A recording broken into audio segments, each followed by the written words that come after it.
على سيد المرسلين وصحابه الطاهرين إلى يوم الدين.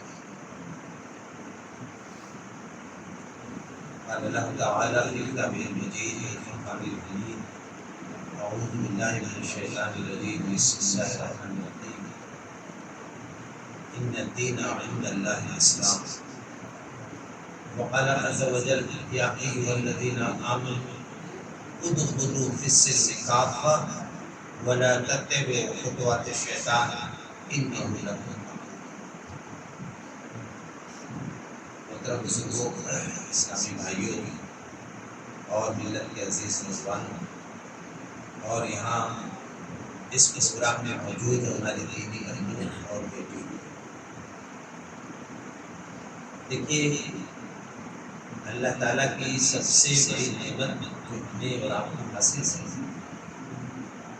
وہ ایمان کی اور دین کی ہے، ورنہ ہمیں اور دوسرے قوموں میں کوئی فرق نہیں ہے. وہ بھی انسان ہیں، ہم بھی انسان ہیں، وہ بھی کھانا کھاتے ہیں، ہم بھی کھانا کھاتے ہیں، وہ بھی ضروریات زندگی کے محتاج ہیں، ہم بھی. ہمارے اور ان کے درمیان فرق صرف ایمان اور دین کا، اور یہ ایمان اور دین ہی ہے ہمیں دوسری قوموں سے صرف ممتاز یا ڈسٹنکٹ نہیں کرتا، ان سے الگ نہیں کرتا، بلکہ یہ ایمان اور دین کی وجہ سے ہم اس دنیا کے لیے بھی رحمت بن جاتا ہے، ہم اس دنیا کے لیے بھی ایک خیر کا ذریعہ بنتا ہے.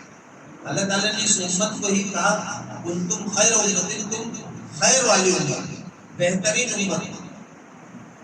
تو وہ جو خیر کی بہترین باتیں ہمارے اندر نہیں رہ گئی تو ہم کیسے بہترین امت؟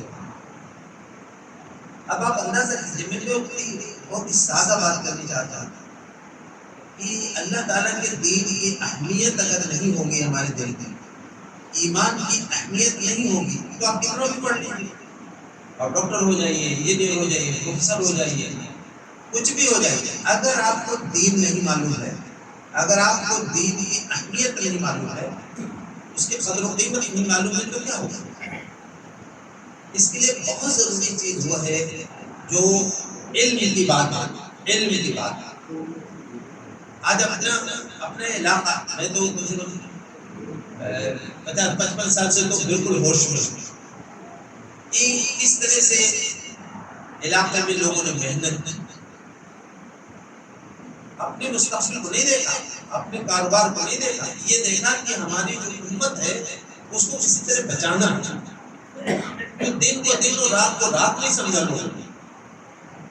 جنچت آتے تھے لوگ، راتوں میں آتے تھے، جاتے تھے، باتیں بتاتے تھے، لوگ ان کو ٹارچ لے کے پہنچانے جاتے تھے. یہ محنت جو ہے دین کے لیے، اس کے بغیر کام نہیں ہونے والا. آپ نے مسجد میں مجلس منعقد کی، بہت اچھی بات ہے، لیکن یاد رکھیے مسلمان جب تک فیلڈ میں کام نہیں کرے گا تو رونے سے تو واقعی کچھ نہیں ہوگا. یہ اس لیے میں کہہ رہا ہوں، میں قریب 35 سال ہو گئے. ایک بار میں آسام گیا ہوا، تو وہاں کے جو لوگ تھے انہوں نے صبح میں فجر بعد مجھ سے کہا کہ اگر آپ ٹہلنا چاہتے ہو تو چلیے تھوڑا ٹہل لیں. تو وہ لوگ چلے گئے تو قبرستان گئے، بہت بڑا قبرستان، پوری 100% آبادی مسلمان. قبرستان میں گیا، میں آپ کو بتا رہا ہوں کہ زندگی میں پہلی بار ایسا محسوس ہوا جیسے میں ایک دم اندر سے گر گیا. وہاں قبرستان میں جگہ جگہ ڈنڈا لگا ہوا ہے. تو میں نے اپنے جو ساتھی تھے ان سے پوچھا کہ کیا یہ لوگ بدعتی لوگ ہیں؟ یہ کیا ہے قبرستان میں ڈنڈے کو لگا رکھے؟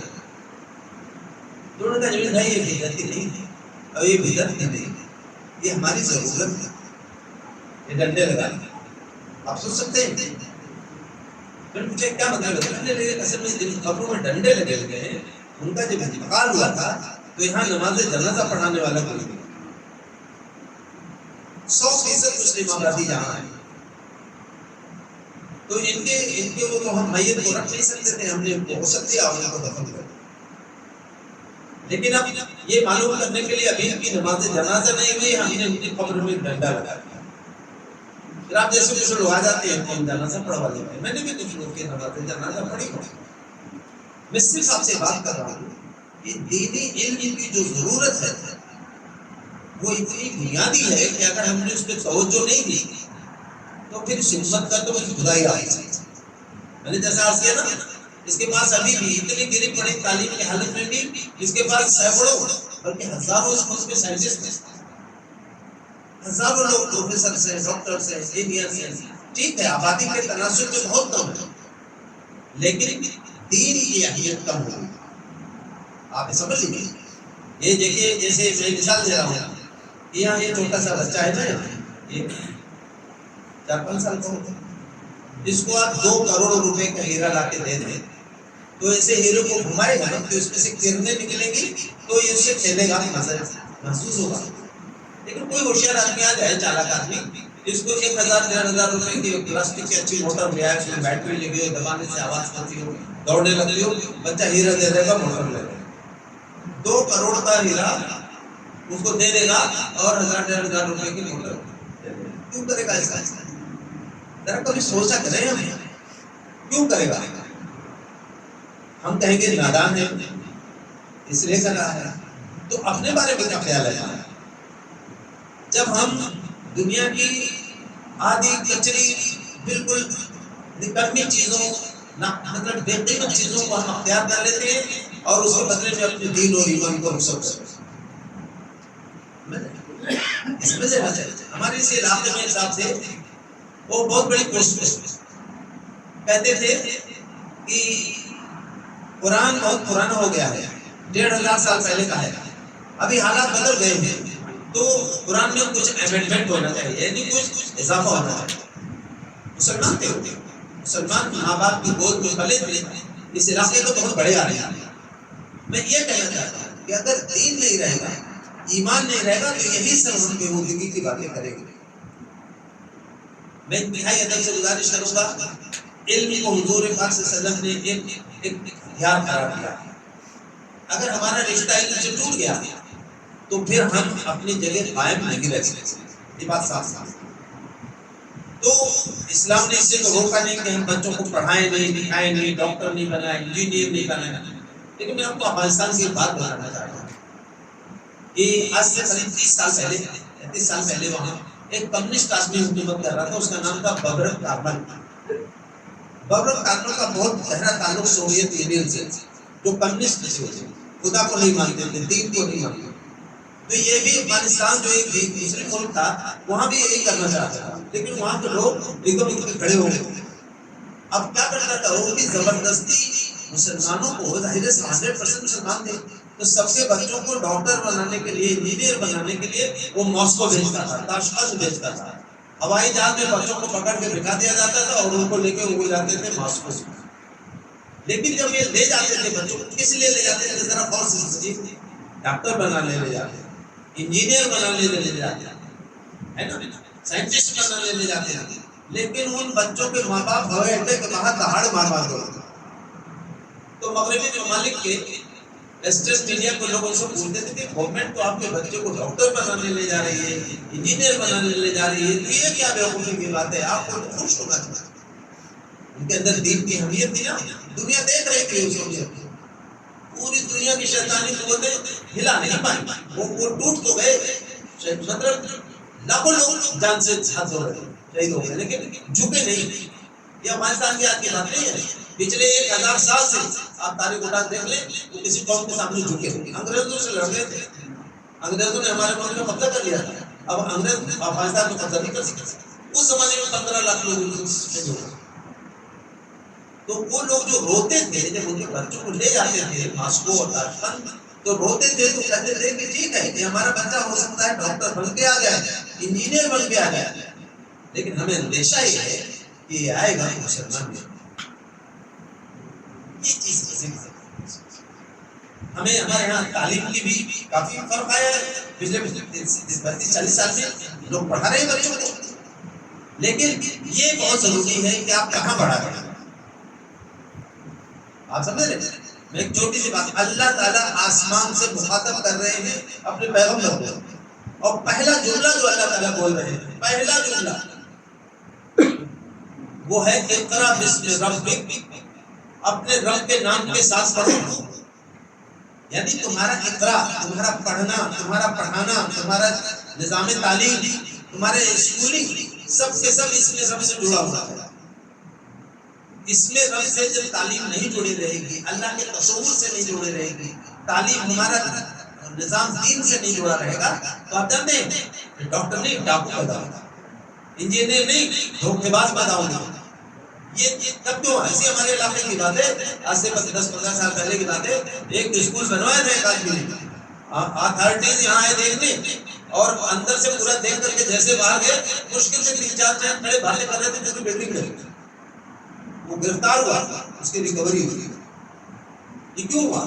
اس لیے کہ اس نے اپنے پورے نظام اقرا میں ہمارے لوگ اس میں رب کو نہیں پڑھے۔ آپ فزکس پڑھ لیجیے، آپ سائنس پڑھ لیجیے، میڈیکل سائنس، کمپیوٹر سائنس، کچھ بھی پڑھیے، کیا ہے اس میں رب سے جڑے رہے، اللہ کے نام سے جڑے رہے۔ ہمارے علاقے میں بہت سی کوششیں ہوئی بات کا نام دینے کا، تو لوگوں نے اثری ادارے کھولے، اس میں دین کے باتوں کو بہت ہی بنیادی اہمیت دی۔ لیکن میں یہ بات ضرور کہوں گا کہ ہمیں خلوص کے ساتھ کام کرنے کی ضرورت ہے، کیونکہ پچھلے 50-55 سال میں یہ بات میں نے دیکھی ہے کہ خلوص سے جو کام ہوتا ہے اللہ تعالیٰ اس کا رزق ضرور لاتے ہیں۔ آج یہ اپنا پورا علاقہ ہے، اللہ کا شکر ہے، اس علاقے کا جو تعلق تھا وہ کچھ ایسے لوگوں سے تھا جو بہت ہی انقلابی لوگوں سے جڑے ہوئے ہیں۔ اپنا جو گاؤں جو محمد نگر ہے، اس کا تعلق بنیادی طور پر یہاں جو قرآن و سنت کی فکر آئی، وہ ایک بہت بڑے حدیث کے عالم تھے، اپنے زمانے میں انگریزوں سے جہاد بھی کر رہے تھے، ان کا نام تھا مولانا سید عبدالتواب محدث ملتانی رحمہ اللہ۔ ان سے جڑے گاؤں کے لوگ پھر الحمدللہ اس پورے علاقے کا اثر پڑ گیا۔ صرف اس لیے اگر تو خلوص کے ساتھ کام ہوگا، تھوڑے لوگ ہوں گے، چھوٹی ٹیم ہوگی، لیکن اس کے اثرات اللہ تعالیٰ بڑے علاقے میں ڈالیں گے۔ تو یہ چیز میں اس لیے تھوڑا اشارہ کیا ہے کہ آپ اپنے بچوں کو ذکر کیجیے امت مسلمہ کا۔ ابھی ہمارے عزیز نے آپ کو عقائد کے مسئلے پہ بات کی، اتحاد کے مسئلے پہ بات کی، فحاشی و منکرات کے تعلق سے بات کی۔ امت مسلمہ کا جو بہت بنیادی مسئلہ، میرے نزدیک سب سے بڑا چیلنج امت مسلمہ کا جو ہے اس وقت اس کے سامنے، وہ اپنی نسلوں کو بچانا ہے۔ اپنے بچوں کو ہم دین پہ کیسے قائم رکھیں، بچائیں، یہ ایک بہت بڑا چیلنج ہے۔ ابھی حالات کیا ہے ہمارے، آپ کو شاید میری بات سب سمجھ جائے۔ ہمارا حال ہے کہ کچھ ایسے بھی ادارے ہیں جو مسلمان بچوں کو مرتد بنا رہے ہیں، ان کے دین ایمان کو ختم کر رہے ہیں، ہے نا، ان کو دین ایمان سے بالکل دور کر رہے ہیں، اور ہم کیا کر رہے ہیں، ہم پیسہ دے رہے ہیں، ہم 2500 3000 5000 روپے مہینہ دیتے ہیں، وہ کہتے ہیں بھائی آپ بچوں کو مرتد بنانے کا آپ نے کوئی ادارہ کیا ہے، لے جائیے، میرا بھی بچہ ہے، میں آپ کو 2500 روپے پر دوں گا، لے جائیے میرے بچوں کو مرتد بنانے۔ ایسے نادان لوگوں کو مسلمانوں میں کمی نہیں ہے۔ کون کہتا ہے آج ڈاکٹر نادان ہے؟ میں آپ کو مسلمانوں اپنے لوگوں کا مزاج بتانا چاہتا ہوں۔ میرے ایک دوست نے کہا آپ کا آدمی ہے، سائنٹسٹ ہے، کیا ہے، انہوں نے مجھے ایک نے کہا کہ میرے بچے کو میں قرآن پڑھانا چاہتا ہوں تو کسی کو بھیج دیجیے، کوئی آپ کے جاننے والا ہو۔ میں نے حافظ قرآن کو بلایا اور میں نے کہا چلے جائیے۔ لیکن جس کے اندر دین کی اہمیت ہوتی ہے وہ یہ کرتا ہے۔ عام طور سے کیا ہے، اگر ہمیں کسی سے اپنے بچے کو میتھ پڑھانا ہے، سائنس پڑھانا ہے، تو اگر 2500 مانگے گا 1 گھنٹے کا تو ہم آرام سے دے دیں۔ کوئی کسی کو قرآن پڑھانا ہے، اگر وہ بچہ 300 لے لیجیے، 400 لے لیجیے۔ وہ میرے دوست جو تھے، میرا دل اتنا خوش ہوا، انہوں نے حافظہ کو بلایا، انہوں نے کہا کہ آپ کتنا لیں گے؟ 45 منٹ 37 منٹ پڑھا دیجیے۔ انہوں نے کہا دیکھیے میں 1500 لیتا ہوں۔ انہوں نے کہا جی میں آپ کو 3000۔ آپ میرے بچوں کو قرآن پڑھائیں گے نا، جو میرے بچوں کو فزکس پڑھاتا ہے تو اس کو 2000 دیتا ہوں، لیکن آپ میرے بچوں کو قرآن پڑھائیں گے تو میں آپ کو 3000۔ میرا بچہ قرآن نہیں پڑھے گا اس کا ایمان کیسے؟ یہ جو میں نے مثال دی ہے یہ اس لیے سکتی ہے کہ ہمارے اندر دین کی اہمیت ہوتی ہے۔ اگر دین کی اہمیت نہیں رہی تو یاد رکھیں، میں تو بہت صاف کہتا ہوں کہ اسٹیج کے پروگراموں نے مسلمانوں کو تباہ کر دیا۔ اسٹیج کے پروگراموں میں جتنا ہم خرچ کرتے ہیں نا، اپنے مدارس اور اپنے امام اور اپنے مسجدوں کو اتنا خرچ کرتے ہیں، تعلیم کو اتنا خرچ کرتے ہیں، ہماری قوم کی تقدیر بدل جائے۔ تو یہ میں نے اس لیے بات رکھی ہے کہ میں نے آپ کے سامنے قرآن مجید سے کچھ آیات پڑھنی چاہیے۔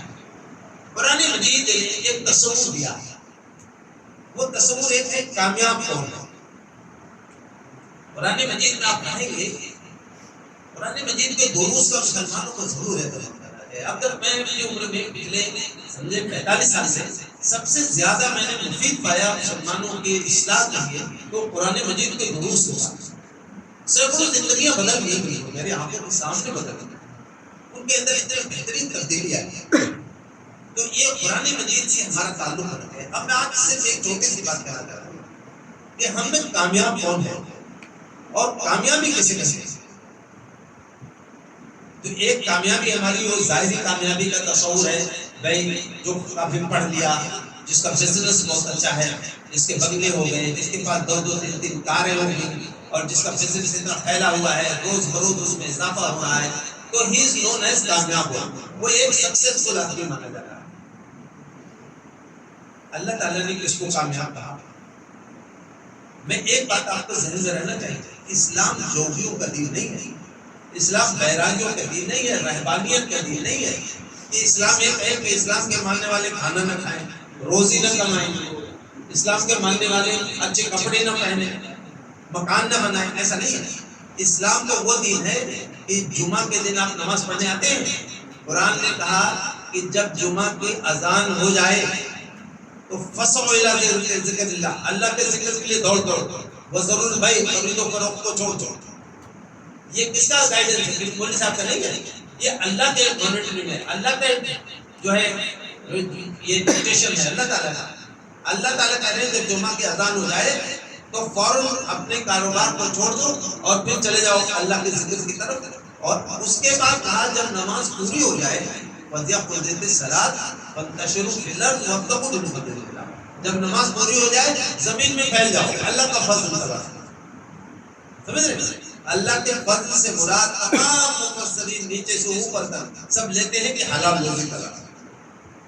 ابھی روزی سے تو روکا تھا, جب اذان ہو گئی تھی تو کہا تھا کہ چھوڑ دو روز اور دوڑ پڑو اللہ کے ذکر کی طرف. اب جب اللہ کے ذکر کا وہ پورا ہو گیا تو اب زمین میں پھیل جاؤ اور اللہ کا رزق, اللہ تعالیٰ کے حلال فضل تلاش کرو. تو یہ ایسے بھی جوگی بیراگی سنیاس کا دین نہیں ہے, ایک پریکٹیکل دین ہے اسلام. اب اس دین میں کامیاب کون ہے یہ میں صرف بتانا چاہتا ہوں. اللہ تعالیٰ نے فرمایا, آپ کسی بھی عالم دین کی بات پر سنت ہے تو اس سے آپ منع کر سکتے ہیں میں آپ کی بات سے متفق ہوں, لیکن اس بات سے تو اتفاق نہ کرنے کا کوئی سوال ہی نہیں ہے. اللہ تعالیٰ فرما رہے ہیں, فرمایا بسم اللہ الرحمن الرحیم, قد افلح المؤمنون, کامیاب ہو گئے ایمان والے. ایمان والے کامیاب ہو گئے, یعنی کامیاب کون ہوگا؟ ایمان والے. اب یہاں کامیابی سے مراد کیا ہے یہ سمجھئے, ایک لفظ ہے قرآن کا فلاح. آپ اذان میں بلاتے ہیں نا حی علی الفلاح, تو کون سی کامیابی مراد ہے؟ آخرت کی کامیابی. اللہ تعالیٰ کے یہاں کامیابی مراد ہے, یعنی قد افلح المؤمنون, اللہ کے ہاں وہی لوگ کامیاب ہوں گے جو ایمان والے ہیں. کامیاب ہو گئے ایمان والے. ہمارے مولانا عبد القیوم رحمانی صاحب اس کا ترجمہ کرتے تھے, کہتے تھے بیڑا پار ہو گیا ایمان والوں کا. اگر ایمان نہیں لائے گا آدمی تو اس کا بیڑا پار ہوتے رہے گا, یعنی اللہ کے ہاں کبھی بھی کامیاب نہیں ہو سکتا ہے. اسی لیے آپ دیکھیں کہ قرآن نے اس کی وضاحت کی ہے, اس سے دھوکہ نہیں کھانا چاہیے, کیونکہ بہت سارے کفار مشرکین اللہ کے نافرمانی کرنے والے اسے دنیا میں بہت ترقی کرتے ہیں. تو یہ دنیا کی ترقی مراد نہیں ہے, یہ آخرت کی کامیابی مراد ہے. آخرت میں کون کامیاب ہوگا؟ ایمان. اب یہاں میں جو بات کہنا چاہتا ہوں, جس پہ آج کل ہم میں سے بہت سارے مسلمان مشکل ہو جاتے ہیں, ایمان جو ہے وہ دل و دماغ میں راسخ پختہ یقین کو کہتا ہے. ایمان اس کو کہتے ہیں جو آپ کے دل و دماغ میں رسوخ حاصل کر لے, دل و دماغ میں ایک دم تخصیص کے ساتھ بیٹھ جائے, وہ ایمان ہے. ایمان صرف جاننے کا نام نہیں ہے. معاف کیجیے گا, آپ جان جائیں کچھ پڑھ لیں تو دیٹ از نتھنگ ایمان. ایمان صرف موقع کی گیان یا آبجیکٹو نالج کو نہیں کہتے ہیں, ایمان یقین کو کہتے ہیں. میں آپ کو ایک مثال دیتا ہوں. آزادی سے پہلے میں نے بھی کافی پڑھا اردو انگریزی میں کہ گاندھی جی نے بہت اللہ کے نبی صلی اللہ علیہ وسلم کے بارے میں, اسلام کے بارے میں بہت سی باتیں لکھی ہیں, اچھی بات ہے. جو بڑے عالم تھے ملک کے اندر, ان کے ایک شاگرد نے کہا کہ حضرت گاندھی جی کہتے ہیں کہ میں جانتا ہوں, یہ الفاظ میں جانتا ہوں کہ محمد صاحب بہت آدرش پروش تھے, بہت اچھے انسان تھے، غریبوں کے سرپرست تھے، یتیموں کی رکھوالی کرتے تھے، غریبوں کے ہم کرتے میں جانتا ہوں. تو مولانا نے کیا بات کی؟ انہوں نے کہا جب جانتا ہے تو مانتا کیوں؟ ماننا ضروری ہے، اور ماننا ایمان سے متعلق ہے. سمجھ رہے ہیں؟ تو یہ سمجھئے کہ اللہ تعالیٰ کیا فرمایا ہے؟ قد افلح المؤمنون، ایمان والے کامیاب ہو گئے، ایمان والے کامیاب ہو گئے. اب ابھی جو ہمارے عزیز نے سب آپ کو باتیں بتائیں توحید ہے، جو توحید ہے عقیدے میں نہیں باتیں ہیں، سب سے بنیادی عقیدہ توحید کا ہے. اللہ ایک ہے. توحید کے مختصر ڈیفینیشن سمجھ لیجیے، اس کی جو پریبھاشا ہوتی ہے وہ یہ ہے کہ اللہ کی ذات اور اللہ کی صفات میں کسی کو رب کے برابر شریک نہیں. دیٹ از توحید. تو یہ جو ہے ہر مسلمان کو سمجھ لینا چاہیے. اس توحید سے لوگ بہت متاثر ہوتے ہیں. یہ آج ملک میں جو یہ کروڑوں لوگ ہیں، یہ کوئی باہر سے تھوڑی آئے ہیں، یہ انہوں نے توحید کو سمجھا کہ بھئی یہ تو بات بالکل دل کو لگتی ہے کہ اللہ ایک ہے، کہیں بھی ہو سکتے، اس کا کوئی ساتھی اور شریک نہیں ہے، اس کے علاوہ کوئی نفع اور نقصان کا مالک نہیں ہے. یہ بات ایک آدمی کو بہت مضبوط کر دیتی ہے. تو یہ ایمان توحید پر ایمان، اور ایمان اللہ کے رسولوں پر ایمان. اللہ کے رسولوں پر ایمان سمجھ یہ بہت ہی ایک اہم بات ہے. رسول کون ہے؟ اللہ کے بھیجے ہوئے. ارسال، خط ارسال کرنا یعنی خط بھیجنا ہے نا. تو مطلب اللہ کے بھیجے ہوئے ہیں رسول. اب جو کچھ کہتے ہیں اللہ کی طرف سے کہتے ہیں. اب اگر وہ کہہ رہے ہیں اور قطعی طور پہ معلوم ہو جائے کہ بات رسول کی ہے تو نہیں ماننا کیا مطلب؟ گویا ہم اللہ سے اختلاف اعلان جب کرتے ہیں، کیونکہ وہ تو اللہ کا نمائندہ ہے. اگر مرکزی حکومت کا کوئی نمائندہ آپ کے گاؤں میں آ جائے اور ایک کلیئر معلوم ہو جائے، اپنا آئی ڈی کارڈ دکھا دے کہ میں مرکزی حکومت کا نمائندہ ہوں، اور آپ اس کو جھٹلا دیں اور اس کی بات کو دکھار دیں تو کیا مطلب؟ آپ مرکزی حکومت کو چیلنج کریں. اب اللہ کا جو نمائندہ انسانوں کی ہدایت کے لیے آتا ہے، جب انسان اس پہ شک شبہ کرنے لگے، اس کو جھٹلانے لگے تو کیا مطلب؟ ہو گیا اللہ کو چیلنج کرتا ہے. اب یہاں ایک بات بہت مختصر سی میں آپ کو کہ نبی صلی اللہ علیہ وسلم کی ہو سکتا ہے کہ کوئی بات آپ کو سمجھ میں آ جائے، بہت اچھی بات ہے، سمجھ میں آ گئی عمل کرنا ہی کرنا ہے. لیکن سن لیجیے، ایمان اس کو کہتے ہیں اگر سمجھ میں نہیں بھی آئے تو بھی ایمان رکھنا ہے. جب یہ بات معلوم ہو جائے گی کہ یہ اللہ کی بات ہے، رسول اللہ اللہ کی طرف سے کہہ رہے ہیں، تو اس میں شک کرنے کی کوئی گنجائش نہیں ہے، چاہے سمجھ میں آئے یا نہ آئے. اس کی ایک جو نہیں سینکڑوں مثالیں تاریخ میں موجود ہیں. حضرت ابو بکر رضی اللہ عنہ کے بارے میں آتا ہے کہ حضرت ابو بکر رضی اللہ عنہ اللہ کے نبی کے سب سے گہرے دوست تھے، مردوں میں سب سے گہرے دوست، افضل برش بعد الانبیاء کی تعقیب، انبیاء کے بعد سب سے بلند انسان ہے. لیکن حضرت ابو بکر ایسے کیسے بنے؟ جب اللہ کے نبی صلی اللہ علیہ وسلم کو معراج کا سفر کرایا گیا تو بہت لمحوں میں وہ سفر ہوا ہے. اس میں ایک سائنٹفک بحث پوری دنیا میں چل رہی ہے، لیکن میں آپ کو صرف اشارہ کر دوں کہ حضرت ابو بکر رضی اللہ عنہ کا کیا مقام ہے اور ان کا درجہ کیا ہے ایمان کے اندر. اللہ نے کیا فرمایا؟ ایمان والے کامیاب ہوں گے، اور ایمان والوں میں ایک ماڈل ایمان ابو بکر کا ہے. انسانوں میں نبی کے بعد حضرت ابو بکر رضی اللہ عنہ جب اللہ کے نبی صلی اللہ علیہ وسلم کو معراج کرایا گیا تو کفار کا ایک چھوٹا سا گروہ چند لوگ آئے ابو بکر کے پاس مذاق کے انداز میں، حضور کے تعلق سے کنفیوژن پھیلانے کے انداز میں کہ ابو بکر ایک آدمی کہہ رہا ہے کہ معراج میں بیت المقدس گیا اور وہاں سے واپس بھی آ گیا. ایک طرف کا سفر 20 دن کا، ایک طرف کا سفر 20 دن کا تھا. اب 20 دن جانا اور 20 دن آنا. تو لوگ کہنے لگے، حضور کا نام نہیں لیا گیا، کہا کہ ایک آدمی کہتا ہے میں رات میں بیت المقدس گیا تھا اور وہاں سے واپس گیا. تو کیا یہ بات ممکن ہے؟ حضرت ابو بکر نے کہا نا یہ تو ممکن نہیں ہے، یہ کیسے؟ تو لوگ بڑے خوش ہوئے. انہوں نے کہا جو آپ کے دوست ہیں نا محمد، وہ صبح صبح یہی بات کہہ رہے ہیں کہ میں رات میں بیت المقدس گیا تھا اور میں وہاں سے واپس گیا. اب جب یہ بات انہوں نے کہا کہ وہ محمد کہہ رہے ہیں، جب یہ بات ثابت ہوگی کہ محمد صلی اللہ علیہ وسلم کہہ رہے ہیں تو ظاہری عقل میں تو نہیں آ رہی ہے یہ بات کہ 20 دن کا سفر آنا کا جانے کا 40 دن کا کیسے آسے رات میں جائے گا آ جائے گا. لیکن جب ان لوگوں نے کہا یہ آپ کے دوست محمد کہہ رہے ہیں صلی اللہ علیہ وسلم، تو حضرت ابو بکر نے کہا خدا کی قسم اگر وہ کہہ رہے ہیں نا تو بالکل سچ ہے، وہ کہہ رہے ہیں بالکل سچ ہے. آگے انہوں نے وضاحت کی، کہا کہ تو یہاں سے زمین پہ یہاں سے وہاں جانے کی بات ہے، وہ تو اس سے بڑی بڑی باتیں کہتے ہیں. وہ کہتے ہیں اللہ کی طرف سے فرشتہ آیا تھا اور یہ حکم اتار گیا ہے. وہ کہتے ہیں کہ جنت ہوگی جہنم ہوگی. میں سب پہ ایمان رکھتا ہوں. یہ تو کوئی بڑی بات نہیں. اگر وہ کہہ رہے ہیں کہ میں رات میں بیت المقدس گیا تھا اور وہاں سے واپس آ گیا تو اس کو ایمان ہے. یہ قرآن پر ایمان. ابھی میں نے آپ کو بتایا علاقے کے حساب کی بات کہ وہ کہا کرتے تھے جب زندہ تھے, بہت سے لوگوں نے سنا ہے ان کے زبان سے کہ یہ قرآن پرانا ہو گیا ہے الحمدللہ, اس میں امینڈمنٹ کی ضرورت ہے, اس میں اضافے کی ضرورت ہے. یہ کیا ہے؟ اس صورت حال کے ذریعے ہم کسی کو اسلام کا تعارف کرا پائیں گے؟ میں آپ سے کہنا چاہتا ہوں آپ اس بات کی فکر کیجیے, دین کو خود سمجھیں, محنت کیجیے تھوڑا سا. میں تو آپ کو اپنی بات کروں, میں کوئی مدرسے کا کوئی فارغ نہیں ہوں, لیکن کوشش کرنے سے اللہ تعالیٰ بہت کچھ دیتا ہے. لیسا للانسان الا ما سعى, انسان کو وہی کچھ ملتا ہے جس کی وہ کوشش کرے. میں آپ سے عرض کرنا چاہتا ہوں اپنے سب سے زیادہ بڑا چیلنج میرے ذہن میں جو آتا ہے مسلمانوں کے سامنے وہ نئی نسل کی حفاظت, جو تعلیم کے حوالے سے سوشل میڈیا کے حوالے سے ایسے ایک چنگل میں پھنس گئے ہیں کہ ان کی ایمان کی حفاظت بہت مشکل ہے.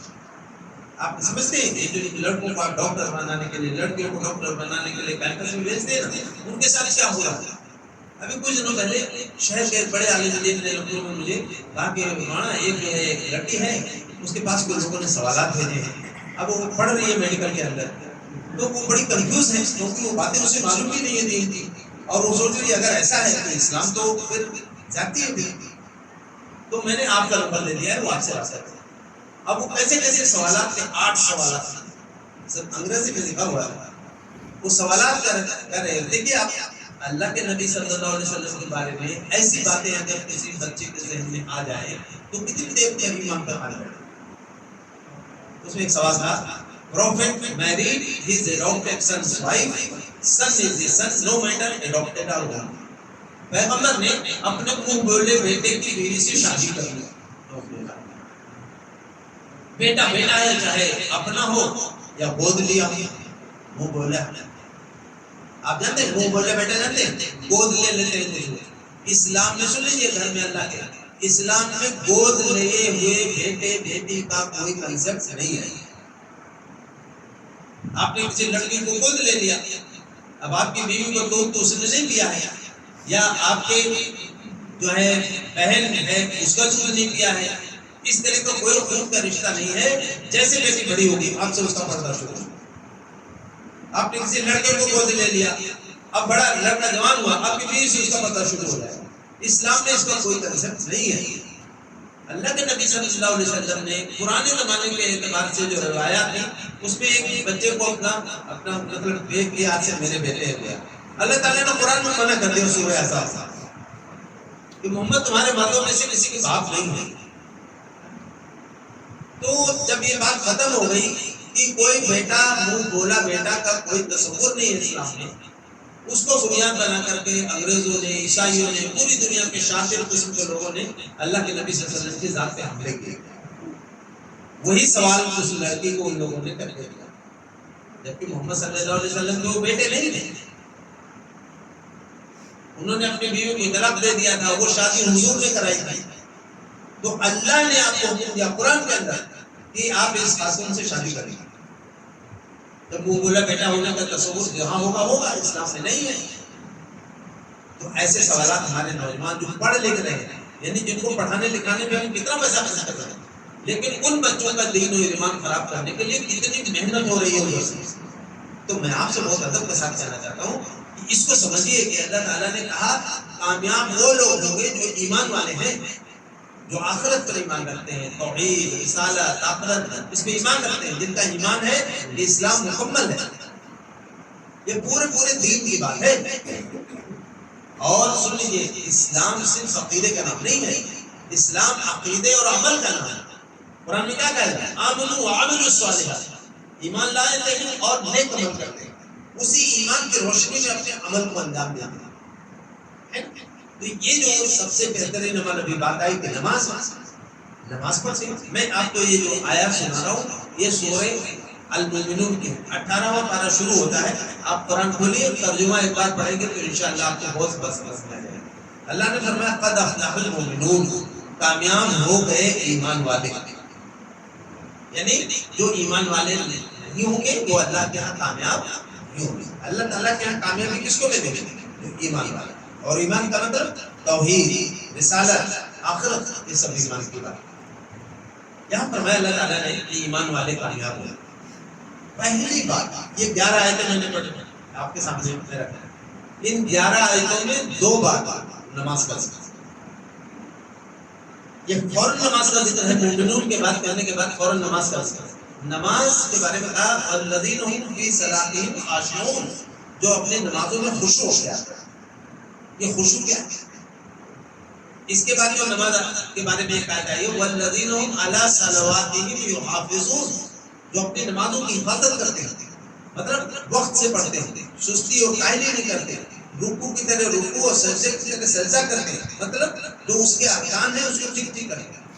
لیکن وہ جو ارکان ہیں یہ نماز کی ظاہری شکل ہے، رکوع، سجدہ اور یہ سب چیزیں، لیکن نماز کی روح کیا ہے؟ نماز کی روح سمجھ رہے؟ نماز کی روح ہے خشوع، یعنی اس بات کا احساس کہ میں اپنے رب کے حضور سے، جتنا ہی آدمی کو اس کا احساس رہے گا اس کی نماز کامیاب ہو جائے گی، اس کی نماز اس کو فائدہ پہنچائے گی۔ تو نماز کی جو روح ہے اس پہ ہمیں توجہ دینی چاہیے۔ اب ہمارے ساتھ دقت یہ ہے کہ ہم جب نماز پڑھتے ہیں تو ہم سمجھتے نہیں کہ ہم کیا پڑھ رہے ہیں، تو وہ کیفیت نہیں پیدا ہو پاتی۔ ٹھیک ہے، ہم نیت باندھے کھڑے ہیں، سوچ رہے ہیں اللہ کے سامنے کھڑے ہیں، کچھ پڑھ رہے ہیں، سمجھ نہیں رہے ہیں کہ کیا پڑھ رہے ہیں، لیکن سوچ رہے ہیں اللہ کا کلام پڑھ رہے ہیں۔ لیکن میرے بھائی اس سے ثواب تو ملتا ہے، لیکن میں آپ کو بات اس کے ساتھ کہہ رہا ہوں کہ زندگی نہیں کرنے والی۔ علماء نے ذکر کے بارے میں بات کی ہے، وہ ذکر انسان کے اندر انقلابی تبدیلی پیدا کرتا ہے جس ذکر کے ساتھ فکر ہوتی ہے، یعنی جس ذکر کے ساتھ آدمی کا شعور کام کرتا ہے۔ میں اب گاؤں میں پر میں نے تجربہ کیا، علم ناممکن نہیں ہے، یہاں ماشاءاللہ کافی لوگ پڑھے لکھے ہیں، میں آپ سے کہنا چاہتا ہوں یہ ایک کام کر کے دیکھیے، کافی آپ کو مزہ آئے گا نماز میں۔ سارے لوگ جو مکتب پڑھے ہوئے ہیں، اگر سب لوگ ایک ہفتے محنت کر لیں تو انشاءاللہ دیکھیں گے آپ کو نماز میں کتنا لطف آئے۔ میں نے ایک بار ایک ہفتے 10 دن تک مستقل رمضان میں گھر پہ تھا، سب کو تیاری کرے گا۔ اب سب لوگ جانتے ہیں کہ تلاوت قرآن کے بعد جلسے میں حمد پڑھی جاتی ہے۔ حمد معنی کیا ہوتا ہے؟ اللہ کی تعریف۔ اب سورہ فاتحہ ہر آدمی پڑھتا ہے، الحمد معنی کیا ہوتا ہے؟ ہر طرح کی تعریف، مکمل تعریف للہ، اللہ کے لیے۔ کون اللہ؟ رب العالمین، یعنی ہر طرح کی تعریف اللہ کے لیے ہے جو رب العالمین۔ پہلی آیت ہے۔ دوسری آیت ہے الرحمن الرحیم، بے حد رحم کرنے والا، مسلسل رحم کرنے والا، بہت زیادہ مہربان ہے۔ مالک یوم الدین، مالک مانے جانتے ہیں آپ؟ مالک ہوتا ہے، یوم مانے دن ہوتا ہے، اور دین کے معنی ہوتے ہیں بدلہ دینا۔ اس دن کا مالک ہے جس دن انسانوں کے اعمال کا بدلہ دیا جائے۔ آپ اندازہ کیجیے، 3 آیتیں پڑھی ہیں ابھی آپ نے۔ الحمدللہ رب العالمین، ہر طرح کی حمد اور تعریف اللہ کے لیے ہے جو رب العالمین ہے۔ الرحمن الرحیم، بہت زیادہ مہربان اور رحم فرمانے والا ہے۔ مالک یوم الدین، جس دن بدلہ دیا جائے گا انسانوں کے اعمال کا، اس دن اسی کوئی معنی ہے۔ اگلی آیت دیکھیے، جو لوگ میں آپ سے کر رہا ہوں، ایسا مشکل نہیں ہے کہ ہم یاد نہیں کر سکتے، ہم تو پتہ نہیں کیا کیا یاد کیے رہتے ہیں۔ یہاں جو اسٹوڈنٹ ہوں گے گاؤں کے، ذرا پوچھیے ان کو کیسی کیسی ڈیفینیشن یاد ہوگی، کیسی کیسی پریبھاشائیں یاد ہوں گی، جس کا عملی زندگی سے کوئی تعلق نہیں۔ یہ تو ہماری ایمان سے متعلق ہے نا۔ آگے جو آیت پڑھی جاتی ہے، ایاک نعبد و ایاک نستعین۔ ایاک کا مطلب ہوتا ہے ہم تیری ہی نعبد و عبادت کریں، وہ ایاک اور ہم تجھ سے ہی نستعین مدد چاہتے ہیں۔ اگر 10 دن ہم محنت کرتے تو کیا نہیں یاد ہوگا؟ معاف کیجیے گا، اب آپ کو میں بتا رہا ہوں، ذرا سوچیے اس بات کی کیا اثر ہوتا ہے۔ ایاک نعبد و ایاک نستعین، ہم تیری ہی بندگی کرتے ہیں اور تجھ سے ہی مدد چاہتے ہیں۔ امت میں بہت بڑے امام گزرے ہیں، ان کا نام ہے امام مالک۔ امام مالک، ابھی آپ نے نماز پڑھی نا، 50 سال تک قریب امام مالک نے اسی مصلی سے نماز پڑھائی جس سے رسول اللہ صلی اللہ علیہ وسلم نے 50 سال تک اسی ممبر سے خطبہ دیا جس سے اللہ کے نبی صلی اللہ علیہ وسلم۔ لیکن بہت بڑے امام تھے اپنے زمانے میں، ان کو مدینے کے امام کہتے ہیں، امام دارالہجرہ۔ ان کے بارے میں آتا ہے کہ نماز پڑھاتے تھے، اکثر بے ہوش ہو جاتے تو گر پڑتے، پیچھے سے کوئی امام آ کے آگے کی نماز مکمل کرا دیتا۔ جب کئی بار واقعہ ہوا تو لوگوں نے ان سے پوچھا کہ حضرت کیا دقت ہے آپ کے ساتھ، آپ کیوں بے ہوش ہو جاتے؟ کہ آپ کو کوئی بیماری ہے یا آپ کے ساتھ کوئی حادثہ ہو گیا ہے، کوئی گھٹنا ہو گئی ہے اور وہ آپ کو ذہن میں یاد آ جاتی ہے تو آپ ہوش آواز کھو بیٹھتے؟ امام مالک نے جواب دیا، وہ اسی ذکر اور فکر کی بات۔